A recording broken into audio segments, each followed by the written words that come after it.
La huella del Renacimiento en Tortosa.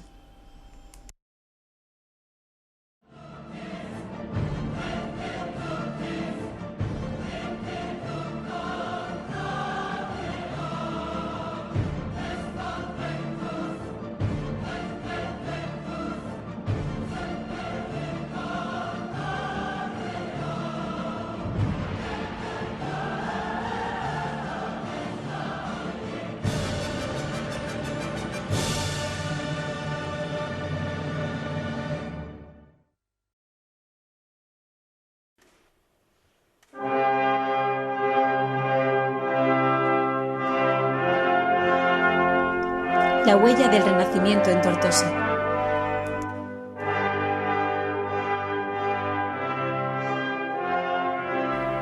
En Cataluña, la difusión del Renacimiento se realizó tempranamente. Uno de los núcleos donde su presencia se manifiesta con fuerza es Tortosa, ciudad mediana situada en el cauce bajo del Ebro, cerca ya de tierras valencianas.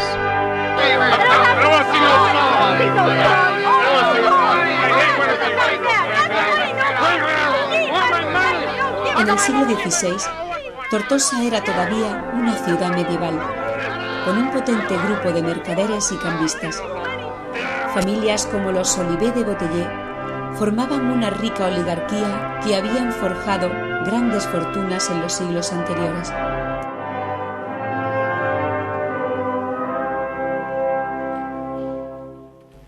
Con todo, había iniciado un proceso de decadencia que caracterizaría la Edad Moderna. El escritor tortosino Cristòfor Despuig, en sus Col·loquis de la ciutat de Tortosa, publicados el año 1557, se refiere de este modo a la pérdida del volumen de negocio. En Tortosa solia ésser el negoci també molt tractat, i a fer que s'estenia molt. Ja no tenen aquells tants diners amb què negociaven. Otros ámbitos económicos, tan dispares como los cultivos de exportación o las actividades que dependían de las ataranzas de antigua tradición en la ciudad, compensaban no obstante la situación.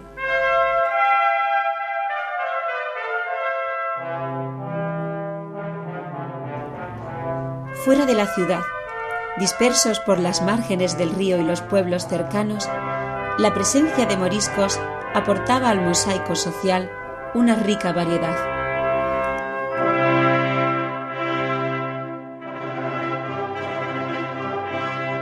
Se trataba en la mayoría de casos de mano de obra barata.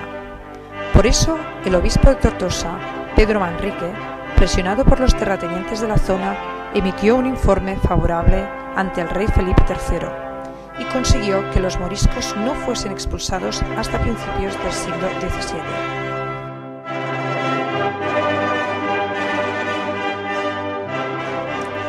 La ciudad renacentista, con una población que no llegaba a los 5.000 habitantes, fue retratada por el pintor flamenco Antoine van den Weyden el año 1563.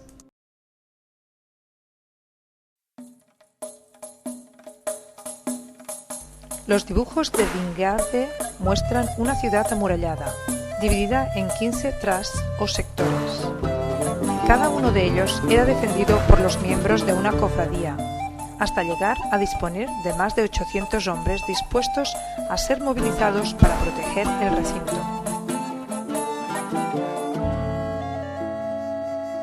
Dentro de este, las calles y las plazas constituían una densa trama de apariencia caótica.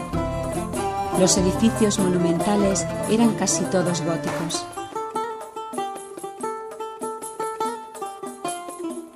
Poco a poco, no obstante, la arquitectura renacentista fue abriéndose paso.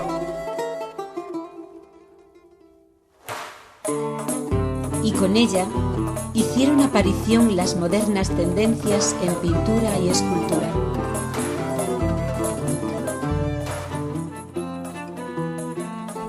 Los primeros maestros del siglo XVI consiguieron adaptar tradición y modernidad, y con ello dieron paso a la evolución siempre presente en el mundo del arte.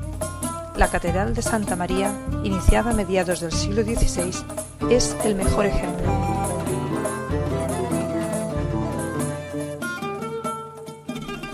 A principios del siglo XVI estaba terminado el ábside y el primer tramo de la nave. El resto de esta correspondía todavía al edificio románico, de magnitudes sensiblemente inferiores. La catedral gótica había ido sustituyendo a la primitiva del siglo XII, que poco a poco iba desapareciendo.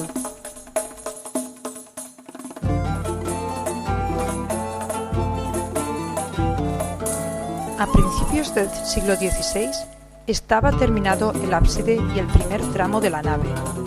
El resto de esta correspondía todavía al edificio románico, de magnitudes sensiblemente inferiores. La catedral gótica había ido sustituyendo a la primitiva del siglo XII, que poco a poco iba desapareciendo. Durante el siglo XVI se construyeron 2 tramos de la nave, hasta llegar a la puerta que todavía hoy conecta el templo con el claustro.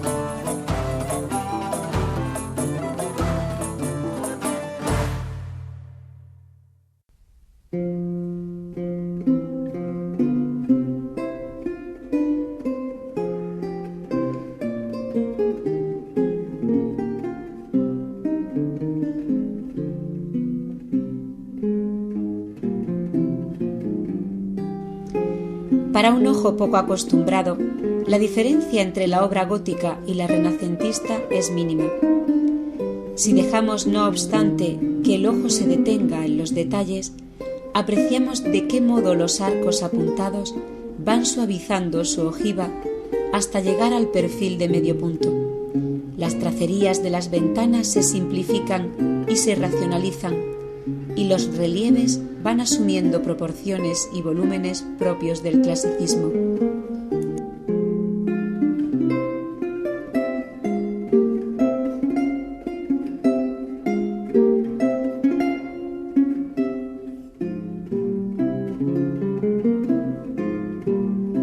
En la catedral trabajan algunos de los maestros valencianos que protagonizan el paso del gótico al Renacimiento en edificios de primera línea.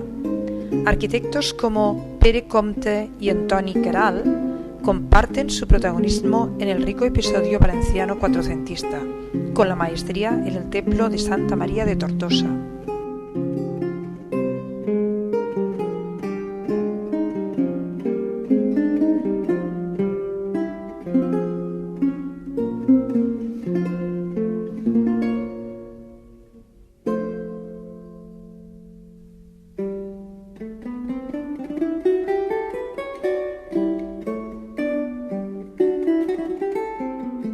Otros artífices, como los hábiles escultores de los púlpitos o del sepulcro de Juan Gerona, se mantienen todavía en el anonimato.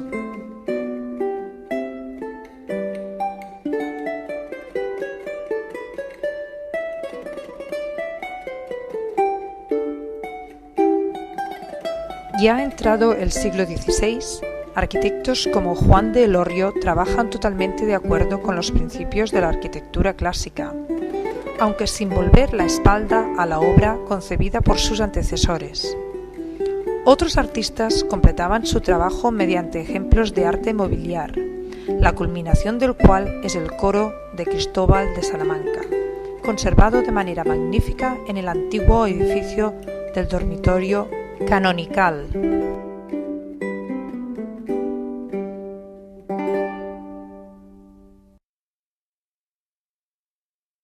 A los nuevos tiempos que se anunciaban en Europa.